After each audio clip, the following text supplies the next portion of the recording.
Welcome to Drunk Bible Study. This show's mission is to read every single word of the greatest story ever told. A warning to our listeners, the hosts of this show are sinners, but they're doing their best. There will be drinking and there may be some swears. They did say they'd try to keep it clean, but I wouldn't put my money on it.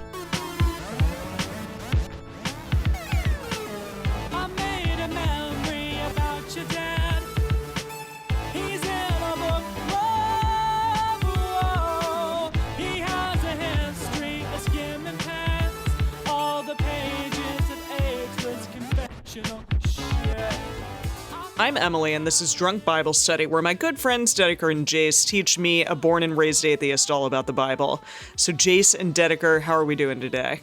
Oh, I'm so great. I am the magical drunk Bible study combination of drinking plus jet lag. Oh, that classic combination. Fine, you're going to be the funniest one today. Our Fine. favorite combo. No, don't put that expectation on me because I will fail miserably. Oh, I'm sure you'll be fine. Right, so you just flew back to the U.S., and you're going to be there for like a week, and then you're going to fly back here again to Korea. So Yikes.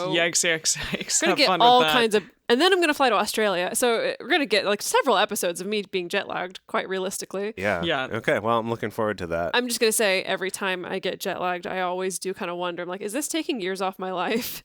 Is my biological clock being like reset so many times? Is it going to mean I'm going to live 10 years shorter? I don't know. I'm worried. Maybe it'll mean that you'll live 10 years longer. It feels like it could go either way, like tricking my inner clock that way, that I could hack it. It could go horribly wrong or horribly great, or extra horribly long if I live an extra 200 years and don't want to, like a vampire. Wow, I mean, that's kind of fun. Well, I was thinking kind of like that movie, The Flight of the Navigator. Do you remember that one from our childhood? I never saw that one. I have no idea what you're talking about. Oh, we really? never really had a collective childhood because we're almost in different generations. Oh, yeah, Jase, come on. Geez. You're pretty old. Basically, the premise of it is this kid flies on a spaceship. Like, it's not really abducted, but like gets abducted onto a spaceship, tours the galaxy, and they're flying around at almost the speed of light. And so to him, it's like he was just out there in space for a little bit, but then he comes back and everyone's dead. Not everyone's dead, but like it's as if he's been missing for 20 years now. So he's still a kid, but everyone's older. All his friends are older, and his, parents freak out that he comes back and he's still the same age as he was, and that sort of thing. So that's what I'm thinking could happen, Dedeker. Maybe on a lesser scale, but you'll just stay younger forever while everyone ages. Yeah. What's that Christopher Nolan movie where they go out in space and then essentially that happens? Interstellar? Yeah, that's the one. Yeah, that just reminds me of Interstellar. Yeah. Right. So was that a remake? Is Interstellar a remake of this movie that you're talking about? The idea that Interstellar is a remake of The Flight of the Navigator is wonderful. No, Flight of the Navigator is more of a silly 90s sci-fi movie. A lot of things in the 90s were silly, to be fair. That's true. Yeah. That's true. No, it's very much not anything like Interstellar.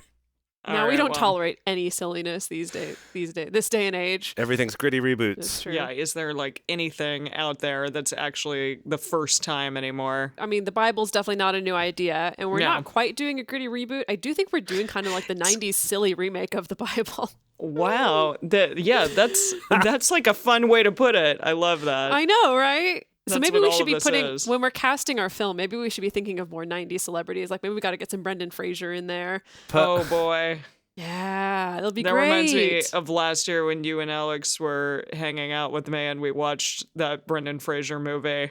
What was it? The one where he like makes a deal with the devil. And the devil is that really hot we watched actress. That? You're right. Yeah, we did. I totally forgot that. Yeah. That was another time I was extremely jet lagged and completely forgot. What is this movie? If I IMDb Brendan Bewitched? Fraser. No, not quick. Bewitched. No, that's a different thing. Bedazzled? Bedazzled? Was it Bedazzled? Yes, it was Bedazzled. That was really? Bedazzled. I just pulled that way out of my ass. I'm glad that it was. much. Wow, I totally forgot that we watched that. Okay, Yeah. okay, we definitely got to add Brendan Fraser on our casting list. We got to think For about sure. a good, And good Elizabeth role for him. Hurley. Is that what her name is? Elizabeth yeah, that Hurley? was Elizabeth Hurley, right? Yeah. Boy, okay. Cool. Now I'm going to be the one to bring us back on task and talk about By all means. our gritty reboot of the Bible, which we do on this podcast. Emily, do you remember what happened last time when we started Judges? I remember that it was a lot of recap. That was basically, it was 2 chapters of recap, like basically what happened with a little bit with Moses and then all what happened with Joshua. And then I was like, well, why did we even read Joshua? We could have just read this recap and we would have been in the exact same spot that we are right now. So I don't know. I mean, it's nice. If we had many, many weeks in between these books, then perhaps it would be a nice thing to do. But considering we just finished it, I was like, okay, let's move on to the fun stuff. But apparently maybe some fun stuff may happen today. I don't know. Yeah, because they did set up at the very end this whole thing with the judges that are to come. And you say there are lady judges coming. A lady judge. Don't get too excited. Okay, all right. don't go overboard. The Bible does not pass the Bechdel test. No. Oh, of course At least not that I know of. Let's find out. We'll find out. Ooh, we should try it. Yeah, we should see. I doubt it. Honestly, I don't think we're going to get 2 women speaking to each other until the next book in Ruth. Be able to say, yeah. So what are we all drinking today? Because it's 9:30 in the morning for me right now, I'm having a coffee, a little, Irish coffee situation. Except with some whiskey. Well, no, because I'm actually out of whiskey because I drank it all. But I'm putting a little soju in it. Actually, since I'm in Korea, I figured that would be the thing to do. We'll call it a Korean coffee. That sounds a little rough. I don't know. I will say that's nice. Okay, yeah? because I'm also drinking some soju right now because I got a deal on some duty-free soju on the way back. Oh, fun. I'm just having it over ice, but I will say that soju, because it's a rice-based liquor, it kind of has almost a little bit of that sweet quality that sake does sometimes. Yeah, and so totally. I do think that actually in coffee that maybe it wouldn't be the worst. Yeah, I mean, it's not like putting vodka in coffee. There's like because for one, it's not as strong, but then 2, it does have like that kind of sweet riceness to it. Yeah, okay. All right. You've convinced me. I'll have to try it sometime. I just had an iced coffee today for like the first time in, I don't know, months. And it was really intense. So you're a seasoned coffee drinker, but I certainly am not. I'm having, what is this? Dogfish Head Liquid Truth Serum IPA. It's quite lovely. Whoa. Wow, Liquid Truth That's serum. intense. Okay. I know. So you better watch out. I don't know what's going to happen today. But yeah.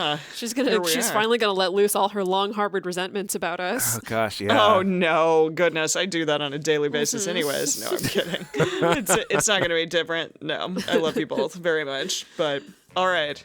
Yeah, today we're reading Judges 3, 4, and 5. It's going to be action-packed. I hope we're going to get a whole bunch of different stories as we go through Judges. I don't know how many different stories we'll get today or how that's going to work, but we're going to find out. I'm really excited, and we want to remind everybody out there to read responsibly and drink responsibly. You can drink along with us, or you can listen while you're in the car. But please do not do both at the same time. And with that, Judges 3.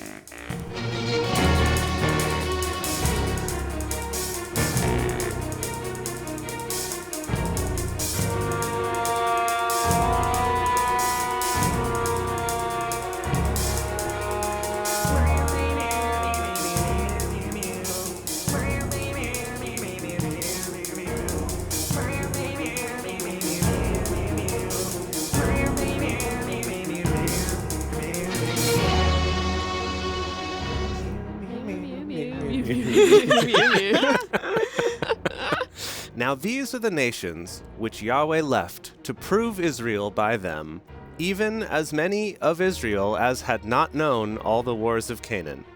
What? I'm already lost. Should I just jump right away? Let's look at the message. Yeah, I don't even know what you just. I don't even know what he just said. Like, I have no understanding of it because it was so. Okay, before you read the message, I'm going to take a crack at it. Okay. I think he's saying, okay, we're going to list the nations that the Israelites still have to conquer, and Yahweh left them behind to challenge the Israelites. Oh. And the last part I couldn't tell you. I need some help on that one. Interesting, because my thought was that it was more like these are the nations of Israel who hadn't been to war yet. That we were Okay, gonna all talk right, about. okay. Interesting theory. Okay, Which one is that message? The message says, these are the nations that God left there, using them to test the Israelites who had no experience in the Canaanite wars. It seems more like what Dedeker's saying. Yeah, that so sounds he like left what these Dedeker people said. behind, these particular nations and tribes behind, to test all the young whippersnappers who did not prove themselves early on. When Maybe we were they first weren't taking even the born land. yet. Quite possibly. Yeah. Right, yeah, because I think we have jumped in time a little bit, right? Well, Who I knows? mean, Who knows? all in the this book? patriarchs are dead, so yeah. Jumping forward, jumping backwards, having a recap. Okay, You know. all right, I'm gonna Having a continue time. here. I'm gonna continue. Please.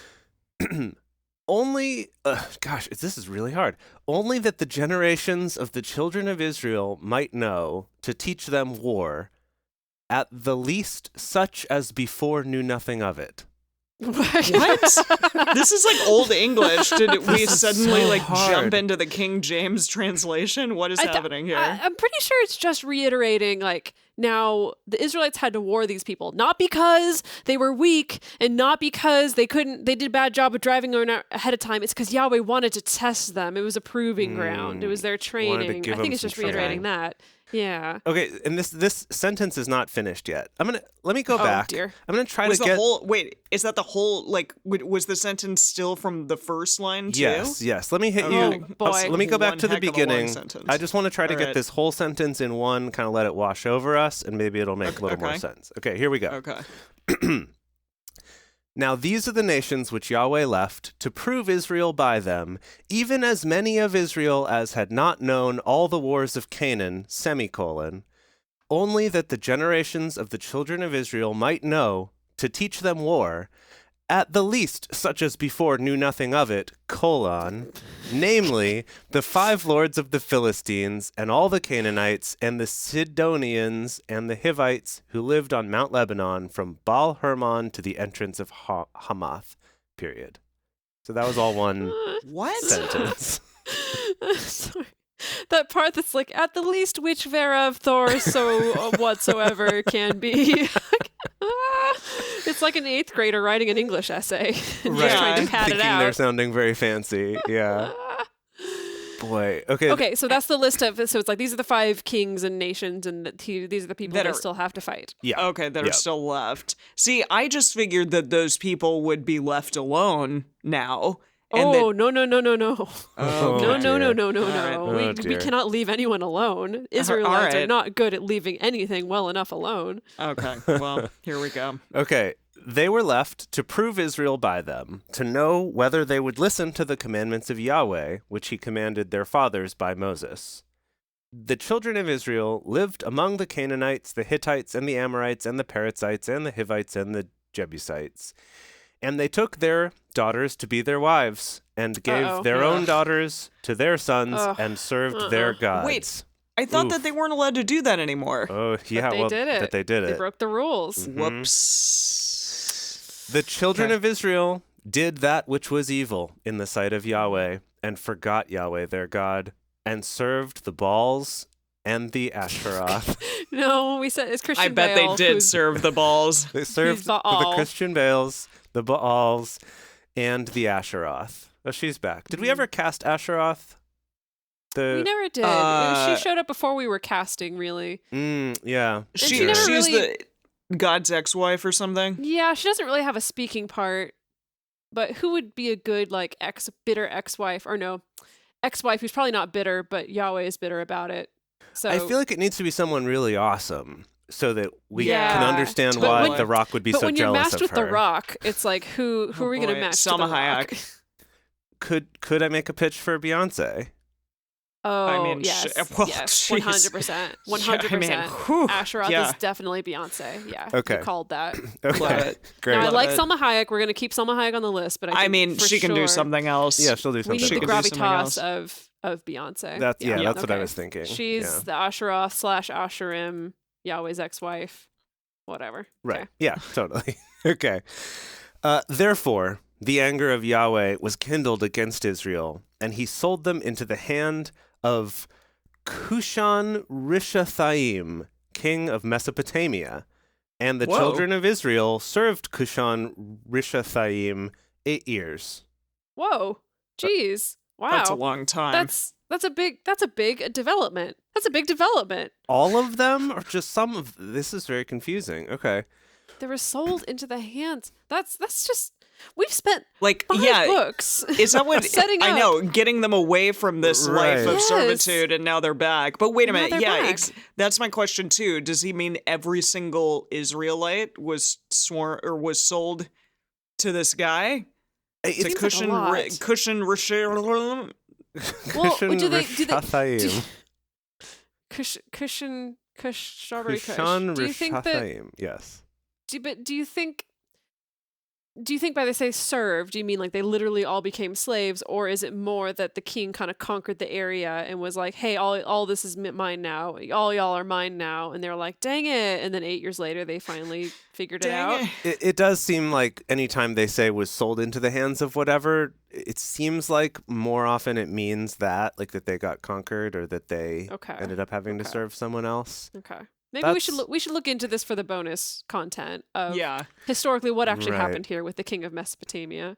Yeah, I mean, other translations like the Message also say he sold them off. Yahweh sold them off to these other to Mesopotamia. I love the idea that Yahweh's just like wheeling and dealing with these Mesopotamians. He's like, okay, like how much will you give me for them? For all of them? Yeah, I don't know how much. It's like they're a little worn down, but generally kept them in good condition. They've seen some wear and tear, but definitely. But there's some new ones now that have never seen this hardship, so we got to give them something to. Right, and this is the complete set of all 12 tribes, so that's a premium you're going to pay for that. A lot. Yeah, goodness. When the children of Israel cried to Yahweh, Yahweh raised up a savior to the children of Israel who saved them. Even Othniel, the son of Kenaz, Caleb's younger brother. Okay, I think this is character number Othniel's one. That's our first judge, Othniel. Yeah, Othniel. Caleb's younger brothers. Okay, who's going to play Sylvester Stallone's younger brother? Maybe we need to wait to see what Othniel's character is more like. Let's see what he's about. Just got to think about that. The Spirit of Yahweh came on him, and he judged Israel. And he went out to war. And Yahweh delivered Cushan-Rishathaim, king of Mesopotamia, into his hand, and his hand prevailed against Cushan-Rishathaim. The land had rest 40 years.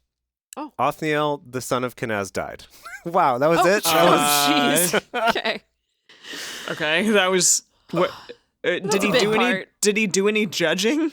Did a judgy thing happen? Well, he got the land to a place of peace for 40 years. Yeah, keep in mind, I think in here judges doesn't mean judges, it more means a leader. Yeah. Remember we talked in the bonus last time that the term judges is a little confusing about like no one really knows what role these quote judges served. So, yeah.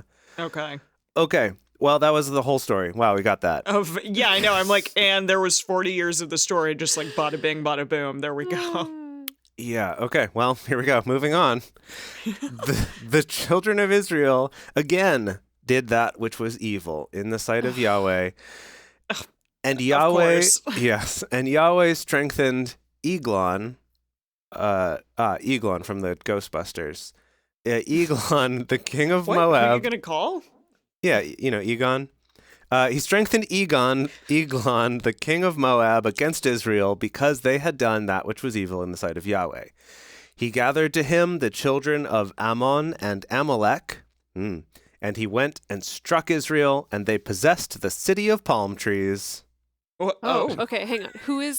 Who possessed them now? And also, what is evil in the sight of Yahweh? Just like any old thing. It's interesting to me that they don't specify what the evil thing was that they did.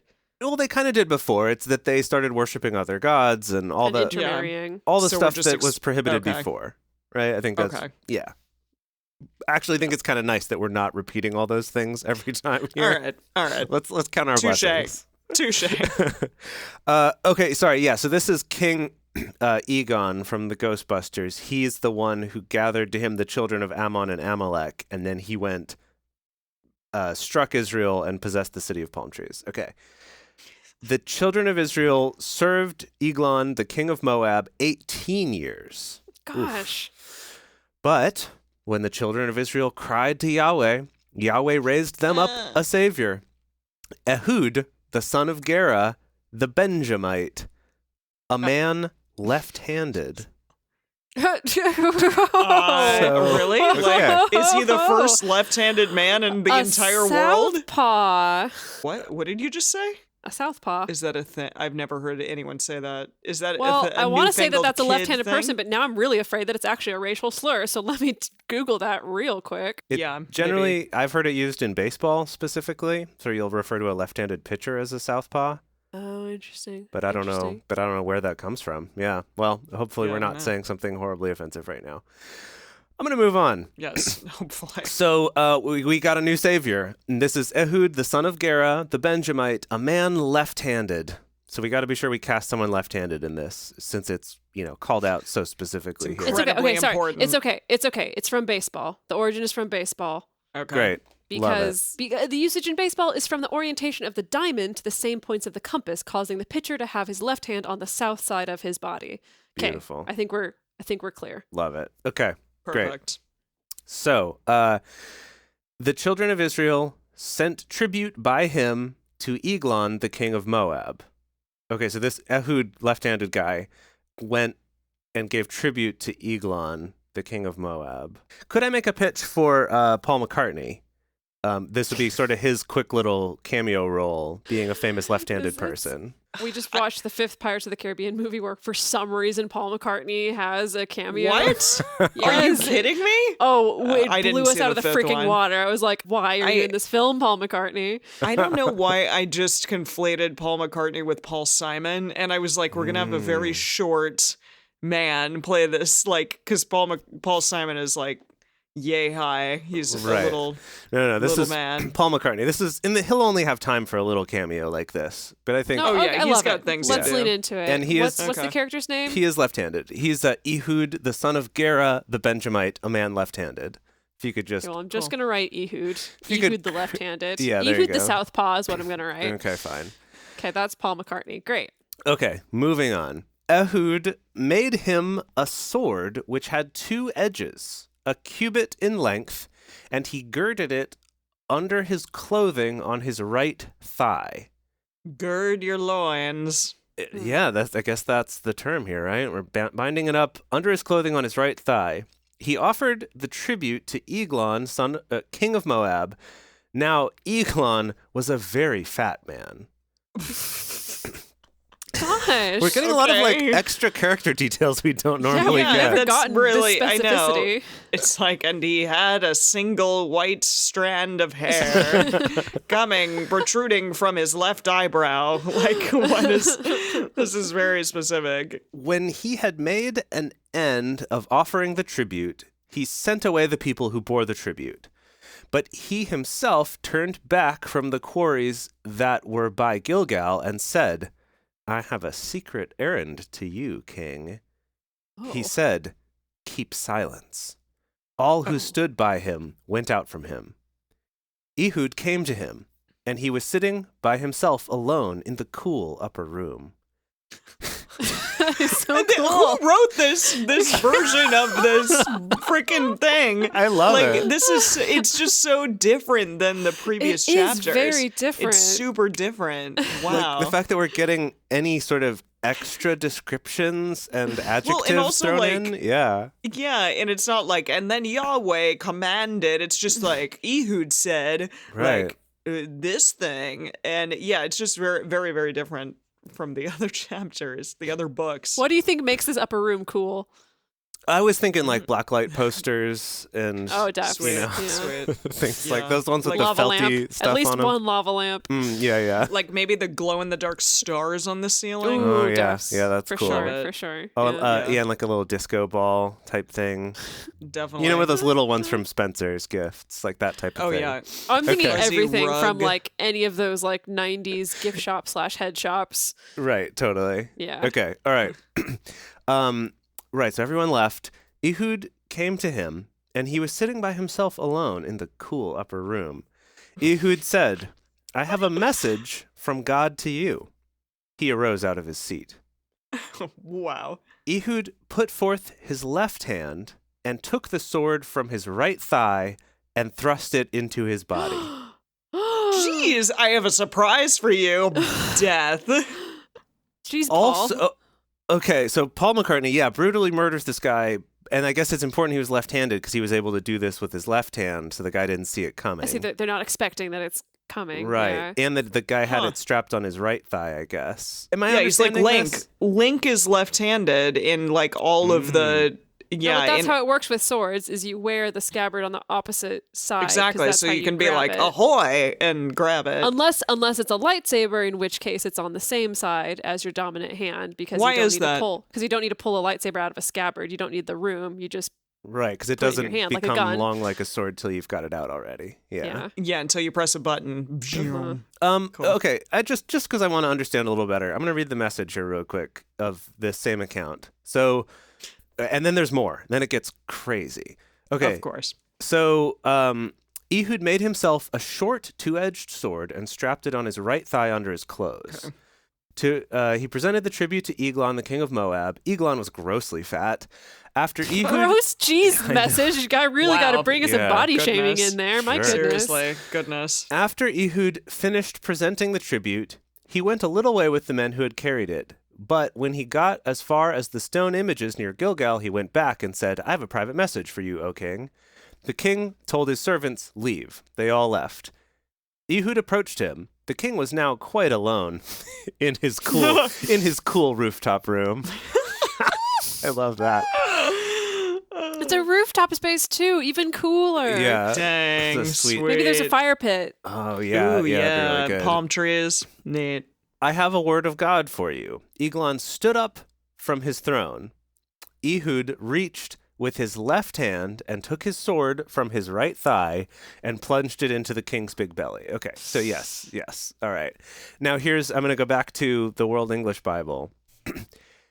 And the haft also went in after the blade. Like the handle part of it. What's a haft? The handle. The handle part of the sword, yeah.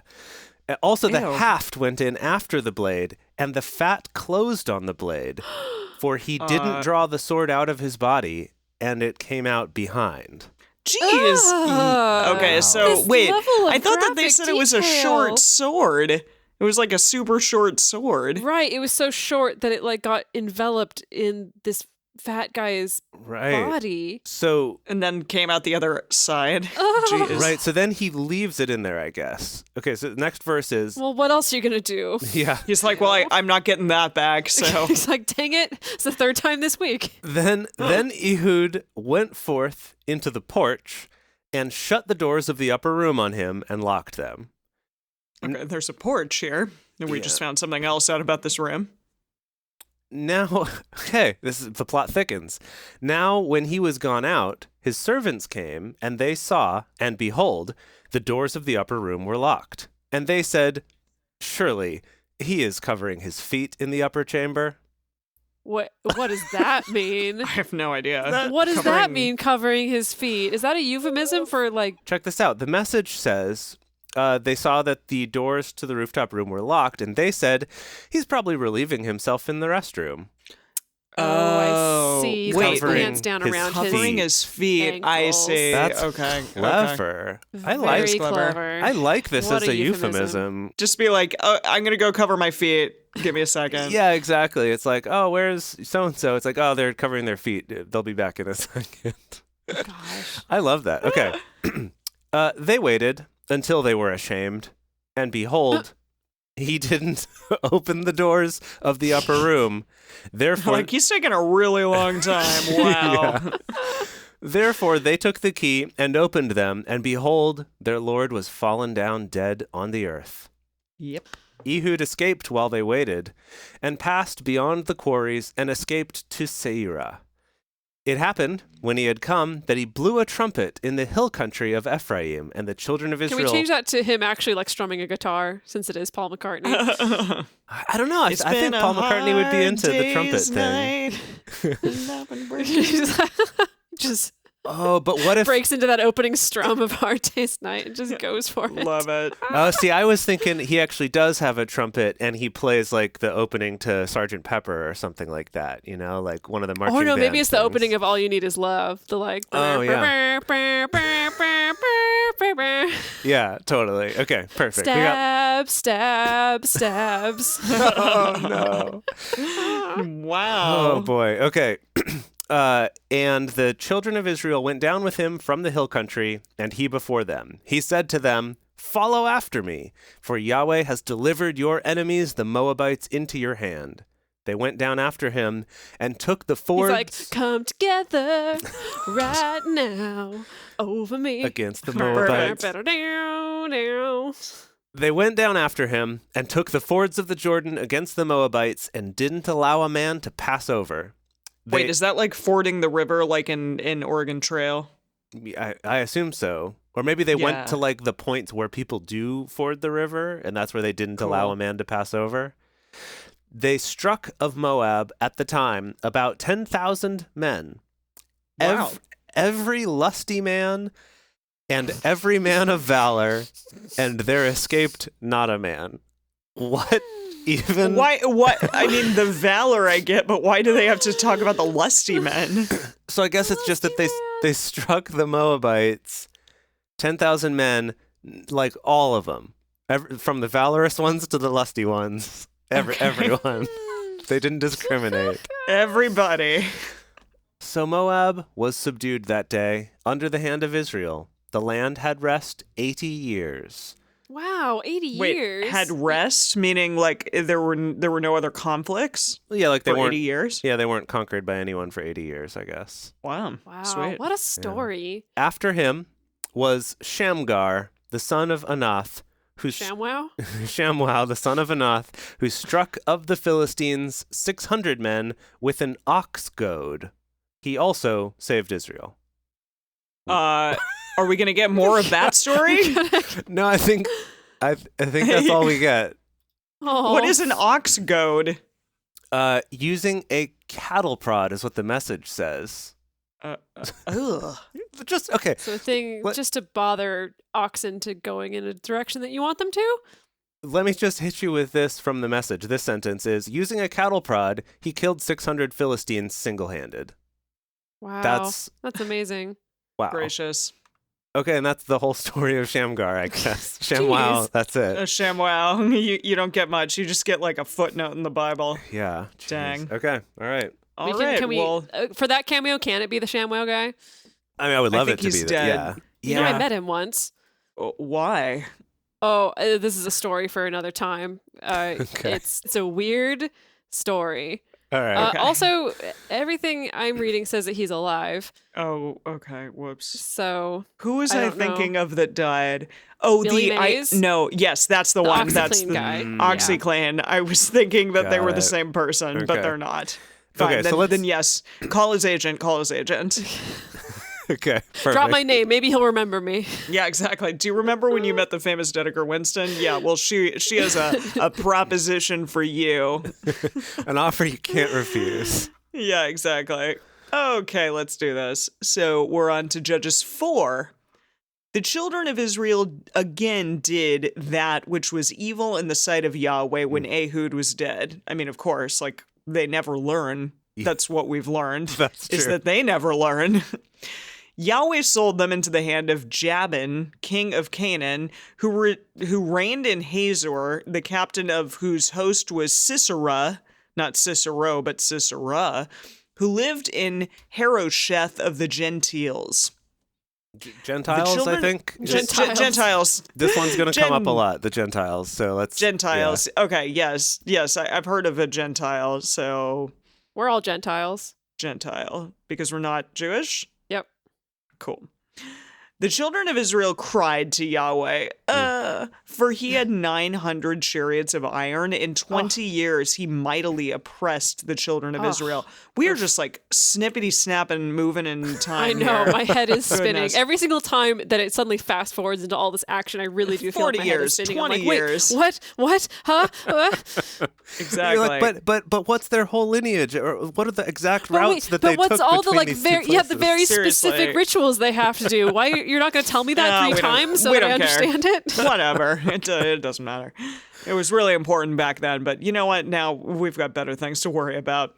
So, okay, let's see. Yes. So now Deborah, Deborah the zebra, a prophetess. It's a song. Look it up. Okay. This Deborah is is our a lady zebra. our lady judge. This is the lady judge, Emily. Deborah. It's Deborah. Ooh, Deborah. I think her name is Deborah. What's that from? That's another song? It's a Ben Folds song. I'm sorry, it's not. It's a song by Beck. It's a Beck song. Ugh. Okay. Ugh. Wait, isn't Beck a Seattleite? Oh, I actually don't know. I don't know where Beck is from. Can we talk about the Bible, please? All I know is that he has 2 turntables and a microphone. Well, that's nice for him. Now, Deborah, a prophetess, the wife of Lapidoth. Lapidoth. Lapdog? It's Lappidioth. Lapidoth. I guess that's Lapidoth. Yeah. What? Did we meet him before? Oh, no, never mind. I was like, that name's familiar. It's because I read the Wikipedia thing about this. That's why I've seen that name before. Well, okay. Sorry, go on. Spoilers. So she was the wife of Lapidoth. She judged Israel at that time. Wow. Okay, so she's the current judge. She lived under the palm tree of Deborah. Wait, the palm tree's name was Deborah? Between Ramah. Like, yeah, this is my mom. Yeah. Okay, between Ramah and Bethel in the hill country of Ephraim. Oh, of course. And the children of Israel came up to her for judgment. She sent and called Barack Obama, the son of Abinadab, out of Kadesh Naphtali, and said to him, hasn't Yahweh, the God of Israel, commanded, saying, go and draw to Mount Tabor, and take with you 10,000 men of the children of Naphtali and the children of Zebulun? I will draw you like one of your French girls. No, I didn't say that. I'm sorry, I had to put that in there. Yeah, little known fact, randomly Leonardo DiCaprio was here too. Wait, maybe Leonardo DiCaprio plays this Barak, son of Abinoam. Oh, that'd be good. That'd be good. Too, yeah. Okay. Mm-hmm. All right, so I will draw you to the river Kishon. Sisera, the captain of Jabin's army with his chariots and his multitude, and I will deliver him into your hand. Barak said to her, if you will go with me, then I will go, but if you will not go with me, then I will not go. Oh, he's like, you jump, I jump. Yeah, exactly. Yeah. Okay. More for Leonardo DiCaprio and Kate Winslet to be these parts.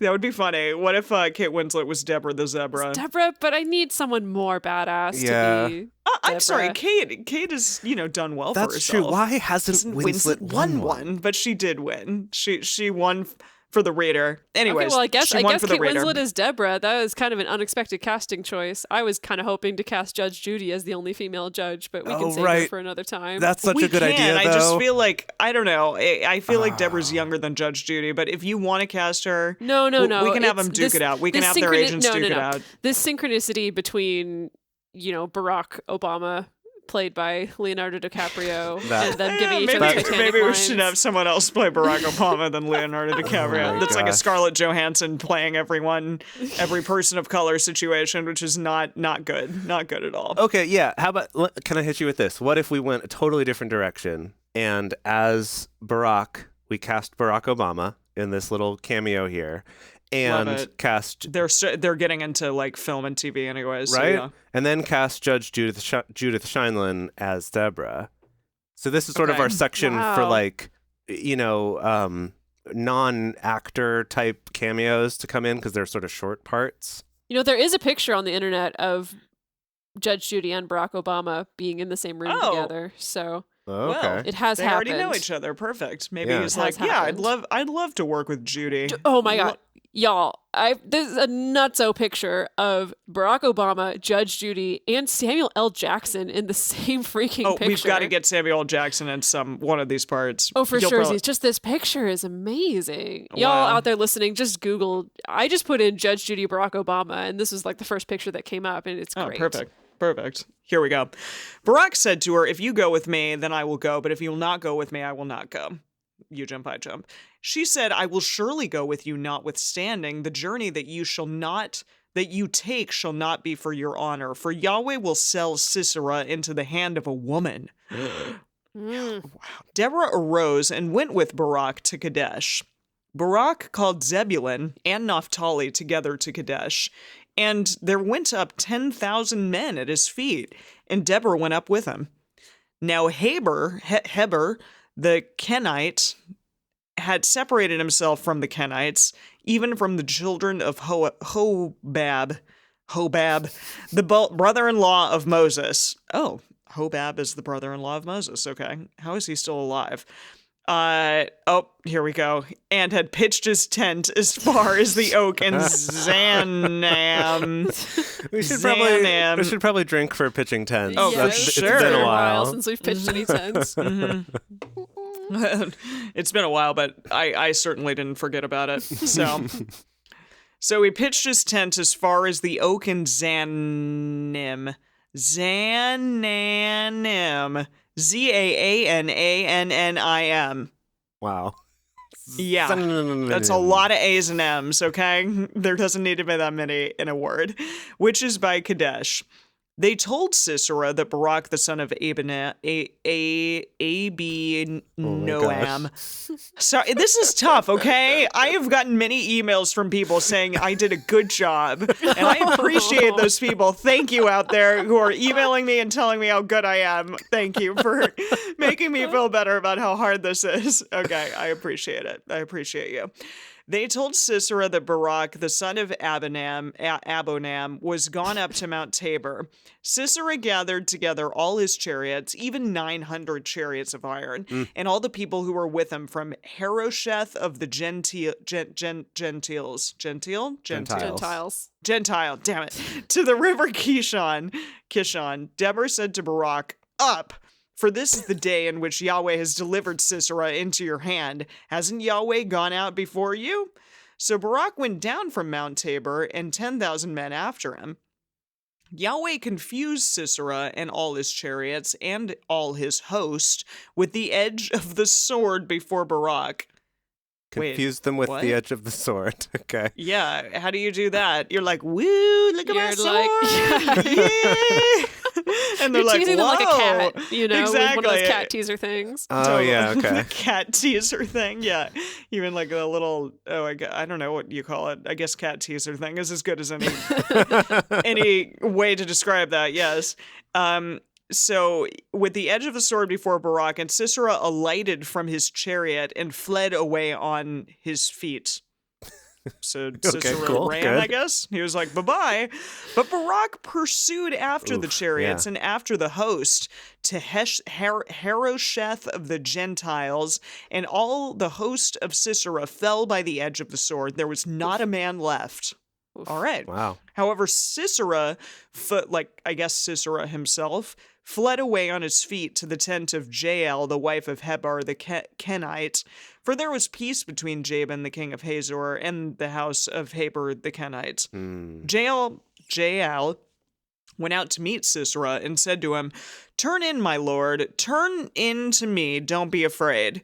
He turned into the tent, and she covered him with a rug. What? Oh, so she's like hiding him. I think so. I don't know what she means by like turn into me. Like, come here, she's like get, like take turn this around, turn around. Exit here, exit now for my tent. I don't know. Yeah, I don't like. What does that mean? Turn in. What does the message say? This is 18. And I'm gonna cover you with a rug. What? How is that a good place? How is that a good hiding place? I don't know. How? Unless you're digging a pit really quick underneath, so that the rug is flush with the ground. Like that, you may as well just like throw a blanket over him. I doubt that's what happened, but this was as good a place as any, I guess. What does the message say? Here's the message. Jael stepped out to meet Sisera and said, "Come in, sir." Stay here with me. Don't be afraid. So he went with her into her tent. She covered him with a blanket. Okay. Maybe she's not hiding him then?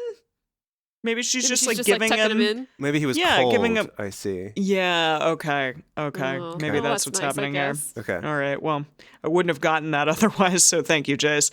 He said to her, "Please give me a little water to drink, for I'm thirsty." She opened up a bottle of milk and gave him drink and covered him. I mean, I don't know. I haven't had milk in a long time, but I'd rather have water than milk. Like, right, just saying, when I'm really thirsty. Yeah. Well, but if you're like in the desert and maybe getting water's not that easy, but you got some milk on hand. Yeah, maybe. It's like, here, this'll satiate you for a while. He said to her, "Stand in the door of the tent, and it shall be, when any man does come and inquire of you, and say, 'Is there any man here?' that you shall say, 'No.'"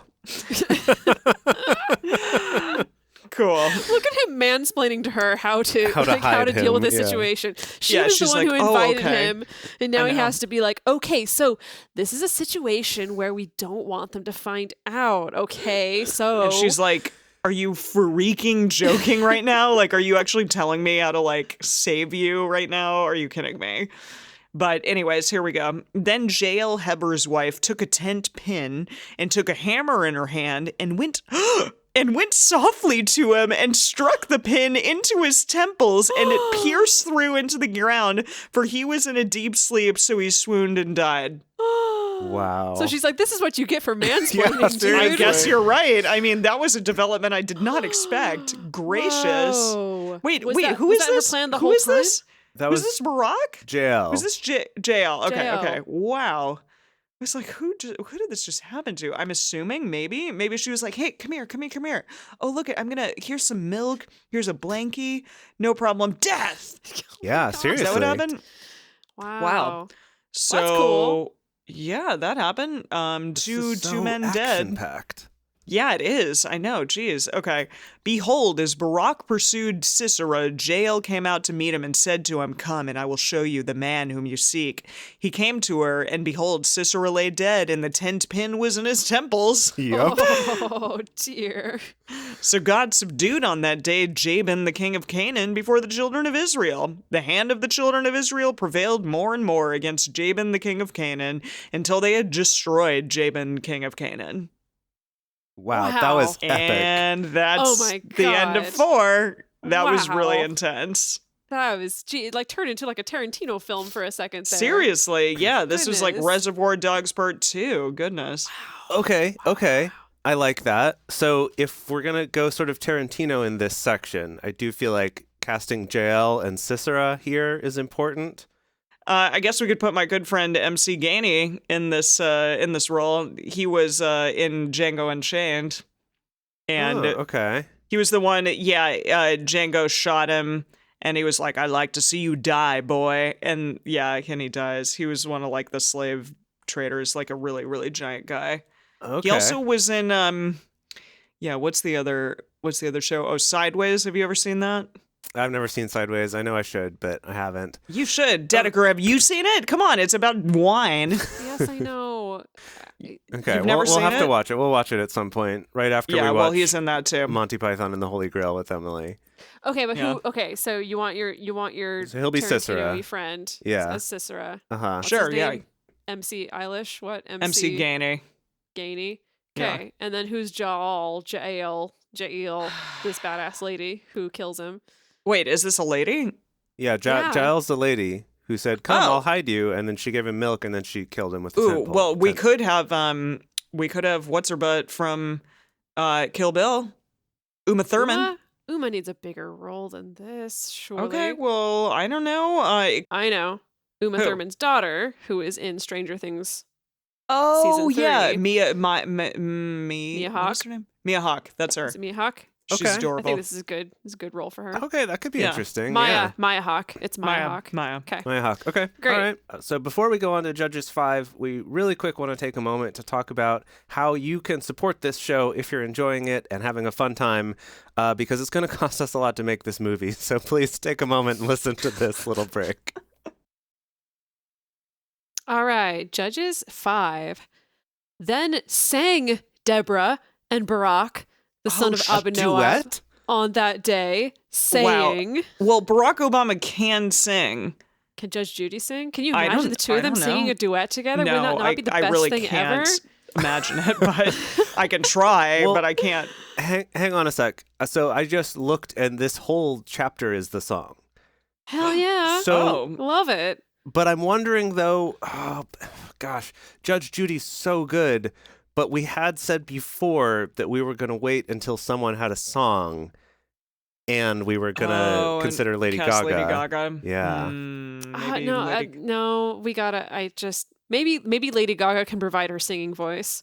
I see. All of a sudden her singing voice comes out of Judge Judy. I love it. Wow. Okay, all right. Okay. All right. Then sang Deborah and Barak, the son of Abinoam, on that day, saying, For that the leaders took the lead in Israel, for that the people offered themselves willingly. Bless you, Yahweh. Hear, you kings, give ear, you princes. Even I, Judge Judy, will sing to Yahweh. I will sing praise to Yahweh, the God of Israel. Yahweh, when you went forth out of Seir, when you marched out of the field of Edom, the earth trembled, the sky also dropped. Yes, the clouds dropped water. Otherwise known as, rain. Okay. Condensation, sweet. The mountains quaked at the presence of Yahweh. Even you, Sinai, at the presence of Yahweh, the God of Israel. In the days of Shamgar, the son of Anath, in the days of Jael, the highways were unoccupied. The travelers walked through byways. The rulers ceased in Israel. The highways? Yes. Like, are they driving and stuff? What is a highway? Highway was a word before there were cars. Oh, yeah? Okay. Yeah. I didn't know that. Yeah, it's a way that's high. How high? Considerably high. Okay, I'll take your word for it, Dedeker.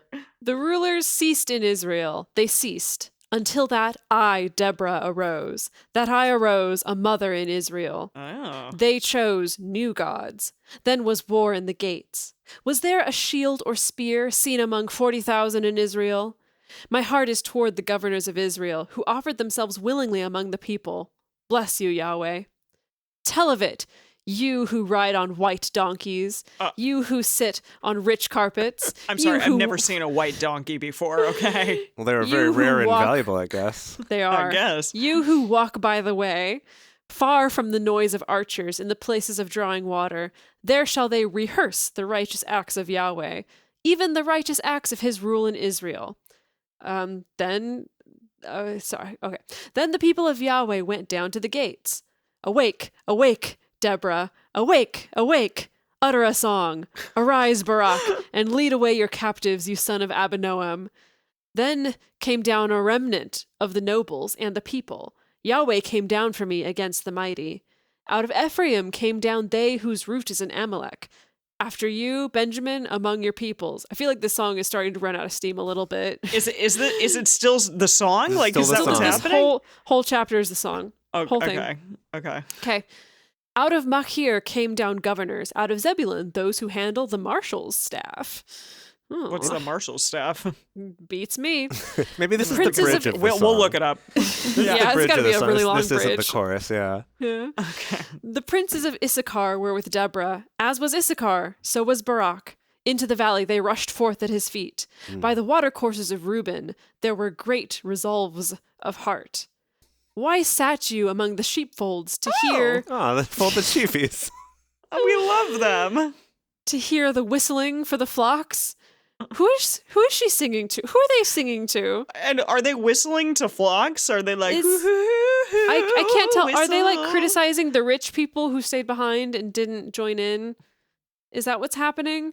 Oh, I assume this is more just talking to kind of everyone, all the different peoples. The rich peoples and the sheepy-foldy peoples. But I can't tell what her angle is here. Like, other than, I mean, she's telling the story, but it seems like there's also a certain amount of, like, maybe some shaming going on here. I don't know. Well, keep reading. Let's see if that makes sense.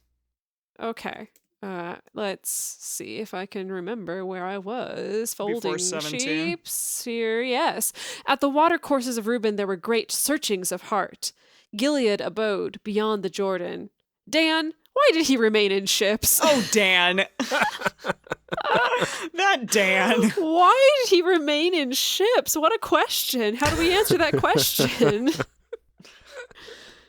Dan, why did he remain in ships? We'll never know. Asher sat still at the haven of the sea, abode by his creeks. Zebulun was a people that jeopardized their lives to the death. Naphtali on the high places of the field. You're right. It is shaming everybody else who's not Zebulun and Naphtali. Yes. Yeah. Yeah. They just stayed in their ships and stayed in their sheepfolds. Yeah. Stayed in their ships, stayed in their sheeps. Gross. The kings came and fought. Then fought the kings of Canaan in Tanakh by the waters of Megiddo. Yeah, the Pokemon Megiddo. Yeah. I feel like, wait, did you talk about that as like a potential Pokemon or something? We did. Yeah. I think so. That looks familiar. By the waters of Megiddo, they took no gain of money. From the sky, the stars fought. From their courses, they fought against Sisera.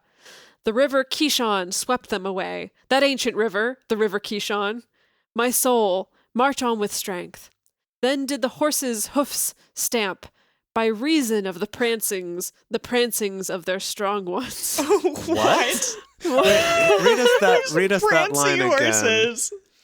Then did the horse hoofs stamp, by reason of the prancings of their strong ones. By reason of the prancings of their strong ones. Love what it. Even? Okay. I don't know. Curse you, Miraz, said the angel of Yahweh. Curse you bitterly, the inhabitants of it, because they didn't come to the help of Yahweh against the mighty. Blessed above women shall Jael be, yes, the wife of Heber the Kenite.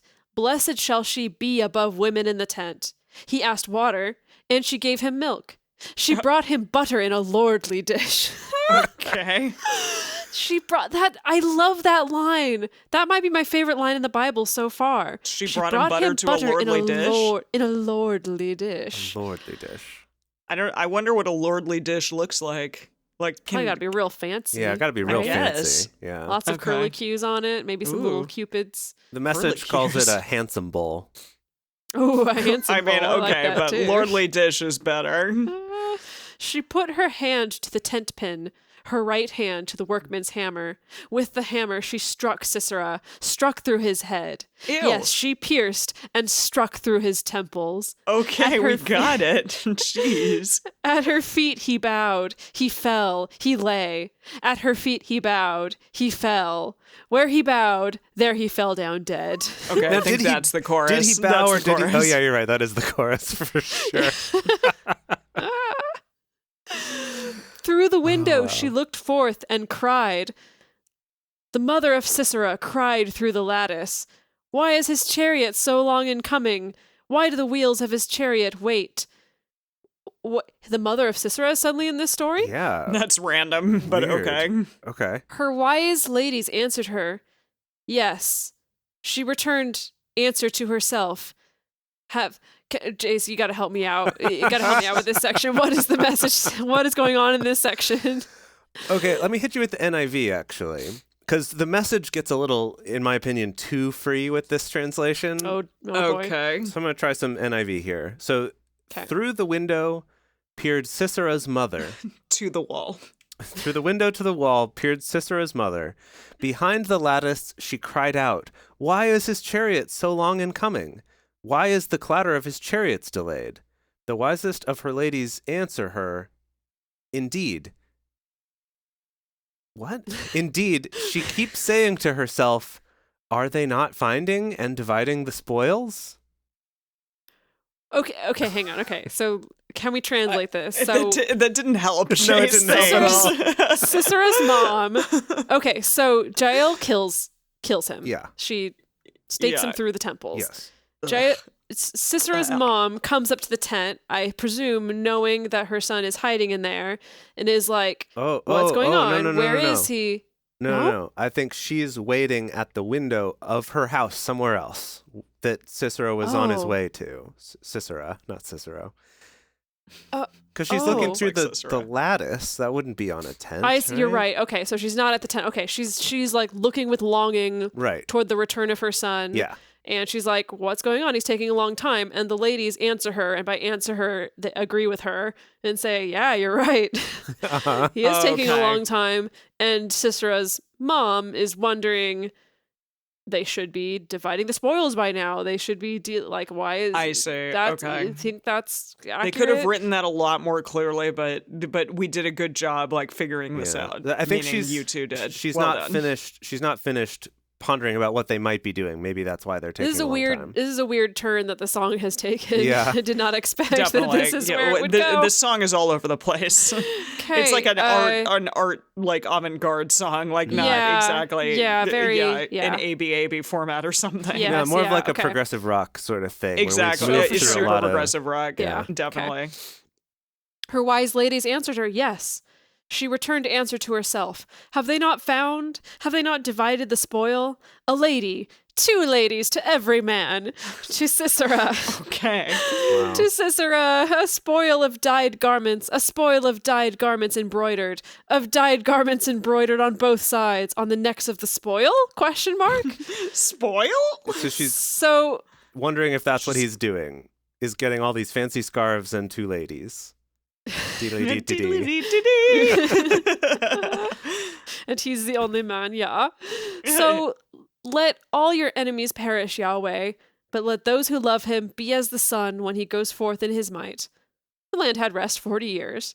Wow. Wait, was he fine or not? Like, what happened? They're like... No, obviously he wasn't. The song ends on a weird note of like, yeah, she killed him, and his mom, she was just there wondering, thinking everything was fine, and it was not. Anyway, in conclusion, Yahweh's great.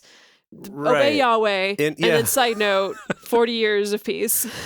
Okay, Judges is weird so far, okay? Like, I'm sorry, but weird. This has been great. I mean, weird for sure. I don't remember any of this from my childhood. No. I'm glad None of that this. we're all on the same page here. That Deborah was a person. They always held up Deborah as like, yeah, Deborah was a judge. Here's some crumbs of like strong female role models in the Bible for you to cling to. We're not going to tell you what exactly happened because it's kind of awkward to tell the story to kids because it involves killing someone with tent pins and stuff. But also, trust me, she was great. Also, it is interesting to note that in this episode alone, we've had 2 female characters who have taken action on their own and done something significant to the story. That's the first time that's ever happened, right? All right. Judges 4 and 5, sure. Most feminist books of the Bible. Love it. Love it. Wow. They didn't talk to each other though, so we don't get still didn't pass the Bechdel test quite yet. Yeah. No. Yeah. Well, hopefully someday. Wow. That's what stories? What stories? Yeah. What stories? Especially that story of like the fat enveloping the sword. Oh yeah, that was super weird. I'd already blocked it out. The next time any person tries to claim that they've read the Bible, that's the first thing I'm going to ask them about. Is like, so what was your opinion on this whole stab at a fat guy story? I feel like that should just be like Jabba the Hutt. Like we should just cast. Yeah, that's a good one. Jabba the Hutt's voice and like superimpose, whatever. Like put him in there. I can just be straight up Jabba the Hutt. That's fine. Yeah, totally. That's cool. Yeah, I'm into it. Casting Jabba the Hutt. Yeah. Wow, that was a lot. I'm thoroughly amazed at what is happening in this book so far. That it's just the writing style is so completely different from the previous books that we've been through. And I'm like, is this kind of what's gonna start happening now? It's just gonna be all over the place with the writing style. That was a doozy. I'm interested to look some of this stuff up. It truly was. In the bonus episode. What do you think is gonna happen next? We're gonna talk about more judges, maybe sing some more songs. 75 million years are gonna pass, and that'll be that. Yeah, I feel like it's going to just be like a lot of just random stories about the things that happened during these various judges. I'm excited. There's just so much that happened and so much good stuff, so much interesting stuff. I'm mega, mega excited for what comes next. Yeah, totally. And if you are also excited for what comes next, we would absolutely love it if you want to check out, first of all, our Patreon so that you can help us keep making this show. If you sign up at a certain level, we'll even give you a custom toast on the show. So again, go to patreon.com/drunkbiblestudy. And thank you so much for joining us for Bible study today. If you want even more Drunk Bible Study, including ad-free episodes, early releases, personal toasts on the show, and more, you can become one of our patrons at patreon.com/drunkbiblestudy. If you enjoy the show, take a moment to subscribe and then write us a nice review on iTunes or Stitcher, letting other people know what you like about it.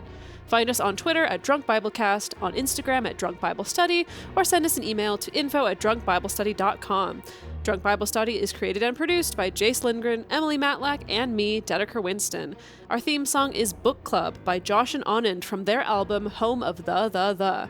The theme song for the Book of Judges is The People's Dread Judges by Jase Lindgren, featuring Emily Matlak. For more information, visit us at drunkbiblestudy.com.